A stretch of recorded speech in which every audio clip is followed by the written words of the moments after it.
അസ്സലാമു അലൈക്കും. ബിസ്മില്ലാ വസ്സലാത്തു വസ്സലാമു അലാ റസൂലില്ലാ. ശബ്ദപരിമിതിയുണ്ട്, ക്ഷമിക്കണം.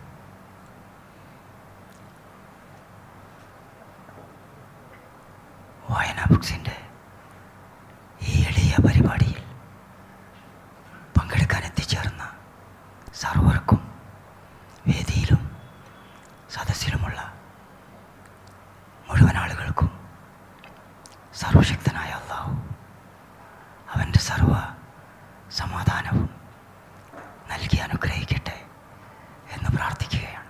വളരെ ലളിതമായ ഒരു സദസ്സാണെങ്കിലും ഏറ്റവും ഗഹനമായ ഒരു ഗ്രന്ഥത്തെ ആസ്വദിച്ചുള്ള ഒരു കൂടിച്ചേരലാണിത്. വിശുദ്ധ ഖുർആനിൻ്റെ ആശയ വിവർത്തനം മലയാള വായനക്കാർക്ക് വേണ്ടി വായനാ ബുക്സ് ഇന്ന് പുറത്തിറക്കുകയാണ്. വിശുദ്ധ ഖുർആൻ ധാരാളം പരിഭാഷകൾ അതിനായി നമുക്ക് കാണാൻ സാധിക്കും. മലയാളത്തിലാണെങ്കിലും മറ്റു ഭാഷകളിലാണെങ്കിലും. പക്ഷെ അതിൽ നിന്നൊക്കെ ഈ ഒരു പ്രവർത്തനത്തെ വേർതിരിക്കുന്നത് അതിൻ്റെ സരള ലളിതമായ വിവരണമാണ്. അല്ലാഹു അവൻ്റെ ഗ്രന്ഥത്തെ സംബന്ധിച്ച് പറഞ്ഞിട്ടുള്ളത് അല്ലാഹു നസ്സല അഹ്സനൽ ഹദീസ് കിതാബൻ, ഏറ്റവും നല്ല ആശയവിനിമയ സ്വരൂപം ഗ്രന്ഥരൂപേണ അവൻ ഇറക്കിയിട്ടുണ്ട് എന്നാണ്. ഖുർആൻ എന്ന് പറയുന്നത് മനുഷ്യൻ്റെ ആശയ വിവരണ സ്വരൂപമാണ്. അത് മനുഷ്യന് മനസ്സിലാകുന്ന രീതിയിൽ അല്ലാഹു സുബ്ഹാനഹു വ തആല നമുക്ക് വേണ്ടി അവൻ്റെ വചനമായി അവതരിപ്പിച്ച് നൽകുകയാണ് ചെയ്തിട്ടുള്ളത്. അഹ്സനുൽ ഹദീസ്, ഏറ്റവും നല്ല ആശയ വിനിമയ സ്വരൂപം. ഒരുപക്ഷെ നിങ്ങൾ കേട്ടിട്ടുണ്ടാകും ഡിസ്കോഴ്സസ് എന്ന്.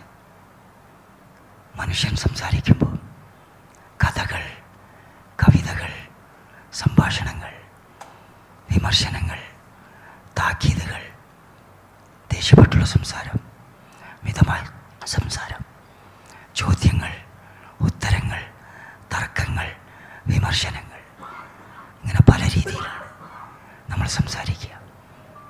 ഇപ്പം ഞാൻ നിങ്ങളോട് സംസാരിക്കുന്നത് ഒരു പ്രസംഗ സ്വരൂപത്തിലായിരിക്കും, വേറൊരാൾ ഉപദേശ സ്വരൂപത്തിലായിരിക്കും, വേറൊരാൾ കഥ പറഞ്ഞുകൊണ്ടായിരിക്കും, വേറൊരാൾ കവിത പറഞ്ഞുകൊണ്ടായിരിക്കും. അപ്പം അല്ലാഹു മനുഷ്യനോട് സംസാരിക്കാൻ ഉദ്ദേശിച്ചപ്പം ഈ വക സ്വരൂപങ്ങളാണ് തിരഞ്ഞെടുത്തിട്ടുള്ളത്. അതിനൊരു സമാഹാരമാണ് യഥാർത്ഥത്തിൽ വിശുദ്ധ ഖുർആൻ. പക്ഷെ അത് അല്ലാഹുവിൻ്റെ സംസാരമാണ്. അതാണ് അതിൻ്റെ പ്രത്യേകത. ആരോടുള്ള? മനുഷ്യരോടുള്ള.